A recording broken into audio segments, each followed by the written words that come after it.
ференжоппен Германияға келіп, жұмыс істеп, миллиондап қырып ақша тауып, Қазақстанға барып, бизнес ашам, машина алам, үй алам, контрактын төлеп тастаймын, анау мынау деген мақсаты бар студенттер, пожалуйста. Осындай ақшаңызға ниетіңіз тек ақша болса, Америкаға барыңыздаршы, тәуекел қылып. Ол жақта сіз 24 дроп 7 тоқтамай жұмыс істесеңіз де болады.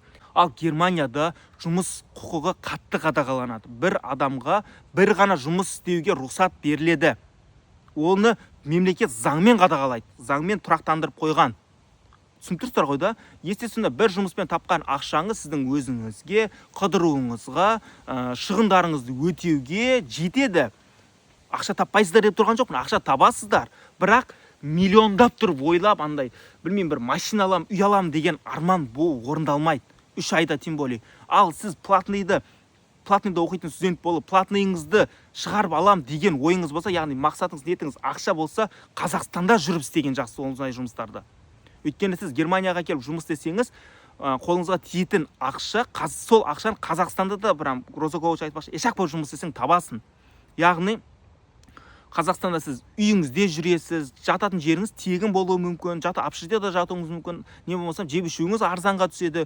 Германияда сіз жұмыс істейсіз, 1,5 мыңнан бастап 2,5 мыңға дейін ақша табасыз, но оның ішінде сіздің жататын жеріңіз бар, квартираңыз, жеп ішуіңіз бар, арасында жүріп тұруыңыз бар. Одан есептейтін болсаңыз, сол ақшаны ойлап қаласыз, мен Қазақстанда да жұмыс істесем табатын едім ғой деп. Сол үшін, пожалуйста, құрметті студенттер, менен басқа мынаны сіздерге ешкім жаны ашып айтпайды. Мақсаты ақша болған студенттер мына жерге фрустрация болып қиналып қалады. Мен мынаны Қазақстанда табатыным ғой. Лучше сол Қазақстанда табу керек. Келмеу керек бұл жерге. Өйтіп қиналып жүргенше. Ал кімдерге арналған ференжоп? Ференжоп ол ел көрем. Мен жер көрем. Мен Германияның, Европаның культурасымен танысамын. Осы жердің біраз атмосферасын 2 ай, 3 ай болсын өмір сүріп кетем.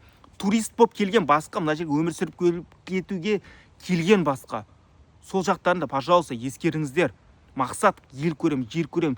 Студент кезде осының барлығын істеймін деген болу керек. Студент кездегі тәуекел, студент кездегі қыдыруға деген ынта, студент кезде көрем деген, бірдеңе үйренем деген талпыныс басқаша болады. Ош үлкен болған сайын, жұмыс істеген сайын, турист болып келген сайын, ондай ынта болмайды сізде. Сізде Германияда бір жақсы эмоция, багаж эмоциямен келесіз.